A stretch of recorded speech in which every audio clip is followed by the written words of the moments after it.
E a gente está de volta com o nosso Tarobacidade. Você já ouviu falar em epidermólise bolhosa? Palavra difícil, né? É uma doença rara, que passa de pai para filho e tem como uma das principais características a fragilidade da pele e mucosas. Para entender um pouquinho mais, a gente convidou a médica dermatopediatra, doutora Aline Moraes de Almeida, que é voluntária da Debra Brasil, uma associação sem fins lucrativos que visa informar sobre a doença. Doutora Aline, é um prazer recebê-la aqui, muito bom dia, obrigada por ter vindo. Queria que você falasse um pouquinho dessa doença, que é um palavrão, é difícil até de falar. Verdade. É epidermólise bolhosa. Sim. Afinal de contas, o que é isso? Pela própria palavra, epidermólise bolhosa, ela tem um significado de lise, né? Ou seja, destruição da camada epidérmica da pele. Tá. Né? Então, ela tem uma formação de bolha, né? E destruição dessa camada da pele. Né? Esse é o significado da palavra. Só crianças têm? Não, né? Ela pode afetar toda a faixa etária, mas geralmente ela é uma doença genética. É genética. Né? Então, já é detectada na maioria após o nascimento. Olha só, a gente tem uma foto. Ai, que dozinha. A criança já nasce com isso? Sim, logo nos primeiros geralmente, dias já... né? Depende do tipo de epidermólise bolhosa, né? Tem casos mais graves e casos mais leves, né? Mas um mau manejo após o nascimento e, né, pelo desconhecimento, às vezes por ser uma doença rara, essa manipulação exagerada, né, dos intensivistas, do pediatra, após o nascimento, pode causar mais lesão, né? Então, um dos objetivos da Debra é informar, né, e qualificar todo o pessoal, né, de neonatologia para estar recebendo esse bebê especial. Estava conversando aqui com a doutora Aline, ela estava me falando, gente, que tem médicos que ainda não conhecem essa doença, porque é uma doença tão rara. A gente tem uma porcentagem da população que possa ter isso ou que tenha isso? 5 a 8 por 1 milhão. É muito rara. É bem rara mesmo, né? Mas temos, Sara, 54 pacientes aqui no Paraná, cadastrados, né, dos quais eu atendo 10. Nossa. Né, eu cuido de 10. E no Brasil, 970 e poucos a gente fala pouco perante tudo que a gente tem, mas é uma quantidade muito significativa, porque não é simplesmente a questão da aparência da pele. A pessoa tem dor? Tem dor, né? Porque depende da localidade, né, dessa bolha que é formada, né? De qual camada ela pode ou não deixar cicatriz, né? E se é uma bolha mais profunda, né? Se é uma bolha na sola do pé, né? Que a pele é mais grossa, é mais difícil, Você vai colocar um sapato, como que você vai caminhar? Não tem como, né? É bem difícil, né? E o cuidado, e a gente tem que sempre ter um cuidado especial, usar curativos especiais, né, nessas crianças, um manejo para controlar a infecção, né, o cuidado da dor, né, dar remedinho se tiver dor. E existe cura? Não existe cura. Não tem por cura. enquanto. Ainda não. Né, a Debra Mundo, né? Porque a Debra, temos a Debra Brasil. A Debra é essa entidade. Essa entidade. Ela é de onde? Olha, se eu não me engano, como é que fala? Leste europeu, algum lugar do leste europeu. Não, é Londres. É Londres mesmo, não tem problema. E tem vários lugares do mundo. Tem vários lugares do mundo, né? Tem a Debra Brasil e no mundo inteiro tem um investimento muito alto na pesquisa da cura, principalmente na epidermólise bolhosa distrófica, que é uma que provoca cicatriz, né? E tem provavelmente aquela que você tinha colocado. Coloca pra gente aí, gente, só pra gente ver, fazendo um favor, Kelly. Coloca no vídeo aí aquela tela pra gente mostrar para as pessoas. Aquela última que você colocou, por favor, essa daí, ó.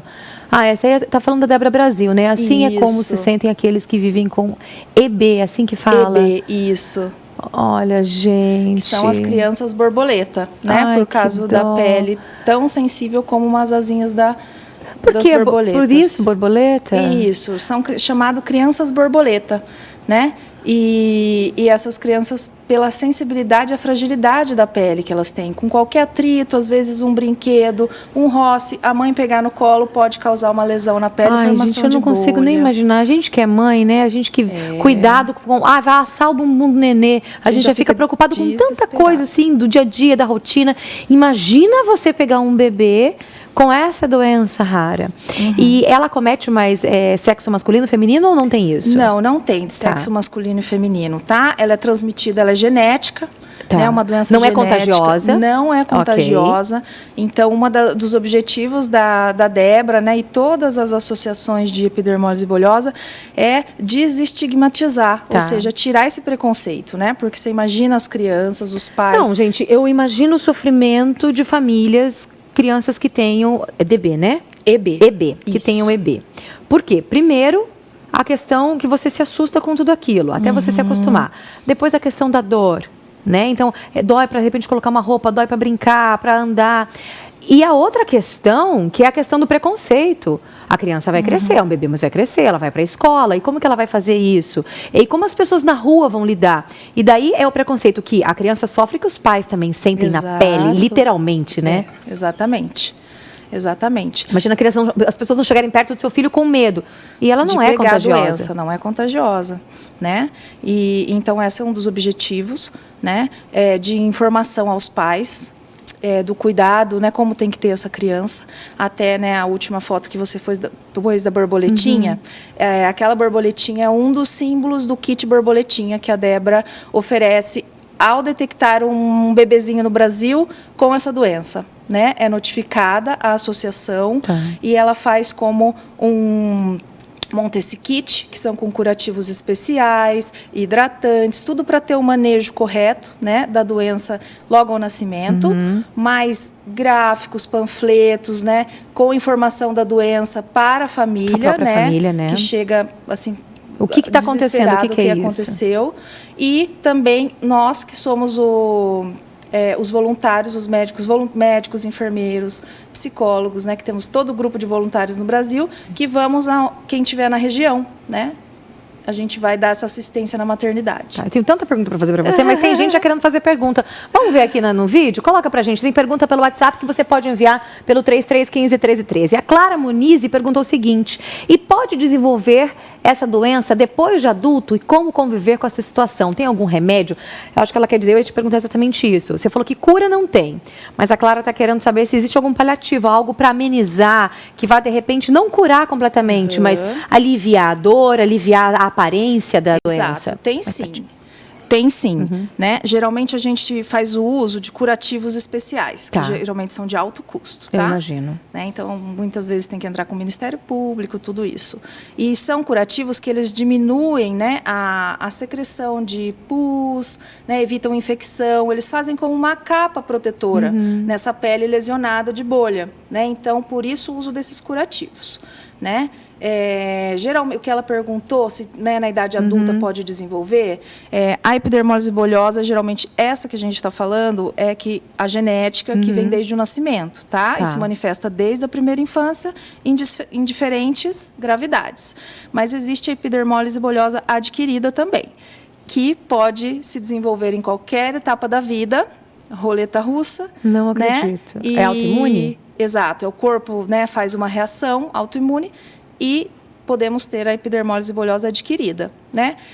Tem tratamento adquirida, né? Às vezes com uso de corticoides, né? E pode melhorar e tem uma cura, né? Às vezes tem uma cura. Tá.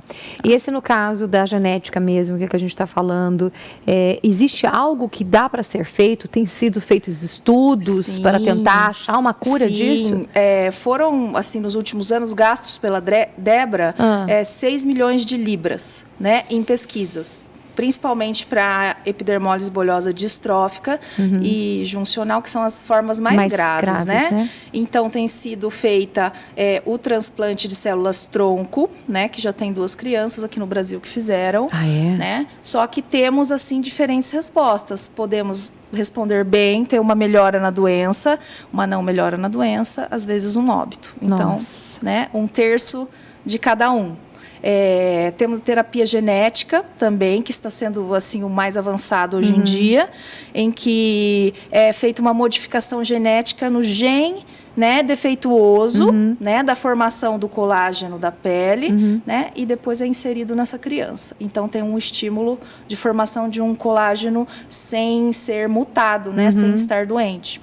No decorrer da vida dessa criança, até na fase adulta, essa doença pode ter picos dela se ficar mais forte, mais fraca, ou ela é sempre constante a vida inteira? Geralmente, muitas delas podem melhorar, né, com o passar dos anos. Que bom. Principalmente a epidermólise bolhosa simples, né? Pode ter quando é bebezinho, a começar a engatinhar, andar, muitas lesões, mão e pé, e depois amenizar bastante, né? Mas são cada caso um caso, Cada caso um caso, cada gravidade tem, né, a distrófica, a juncional pode dar lesões, esôfago, estreitamento, intestino, então, né? outras também sequelas, não simplesmente apenas na pele. Porque ela afeta a mucosa, né? Tanto ocular, né, oral, expectativa de vida de quem tem esofágica. essa mais grave? Essa mais grave, a juncional, às vezes as crianças não chegam, assim, sabe, na primeira infância, né? Mas distróficas vemos adolescentes, jovens, né? Na velhice não observamos muito. Né? Doutora Aline, foi um prazer recebê-la. Obrigada. Obrigada. Parabéns pelo trabalho da Débora, né? Que é fantástico, é importante a gente falar sobre isso. E nesse momento que a gente está vivendo, né? De coronavírus, de pandemia, a gente está falando de uma coisa, mas tem tanta coisa ainda acontecendo, que acho que é a hora da gente parar um pouquinho, parar de olhar para o próprio umbigo e, olhar para o outro. A hora é agora. Obrigada, tá? Foi um prazer recebê-la. Parabéns pelo seu trabalho. E, gente, olha só essa dupla do Plantão Sorriso. Olha o vídeo que eles enviaram para a gente hoje. Tá filmando. Tá bom? Aí tudo que eu falar você repete, tá bom? Tá bom. Então tá bom. Boa tarde, senhoras e senhores. Boa tarde, senhoras e senhores. Eu sou o Dr. Zanzibão. Eu sou o Dr. Zanzibim. Ó, nós estamos aqui. O que você tá fazendo? Não encosta o nariz, não. Vai lá. Vai. Nós estamos fazendo. Nós estamos aqui para pedir para que todos vocês permaneçam reclusos em suas próprias casas. Essa medida de segurança segurativa irá proteger todos vocês a sua família do coronavírus. Exatamente. E também irá evitar as coisas. Exatamente. E não ajudará a causar como é que chama? Coronavírus. Isso, um coronavírus. E também vai evitar que causa um colapso. Fala, colapso. Um colapso na rede de tratamento médico. Portanto, o que nós temos para falar para vocês? Não saiam de casa. Fala assim, quem puder, fique em casa. E lava as mãos. E lava os pés. E lava o sovaco. E lava atrás da orelha. Sovaco. Choque o sovaco. E lava atrás da orelha. E atrás da orelha. E lava na frente da orelha. Na frente da orelha. E lava dentro da orelha. Dentro da orelha. E lava debaixo da orelha. Debaixo da orelha. E lava a orelha. Tá bom? Tchau, tchau. Tchau. O que você tá comendo? Amendoim. Amendoim também. Ai, que eu também fiquei com vontade de amendoim. Que orgulho desse palhaço pai, né? Pro palhaço filho, vou falar nada. Daqui a pouquinho, mostra isso, Micael Fernandes. Vai rolar o primeiro sorteio do Tarobá Vai às Compras, já, depois do intervalo. Não saia daí, que o intervalo é rapidíssimo. Eu volto já.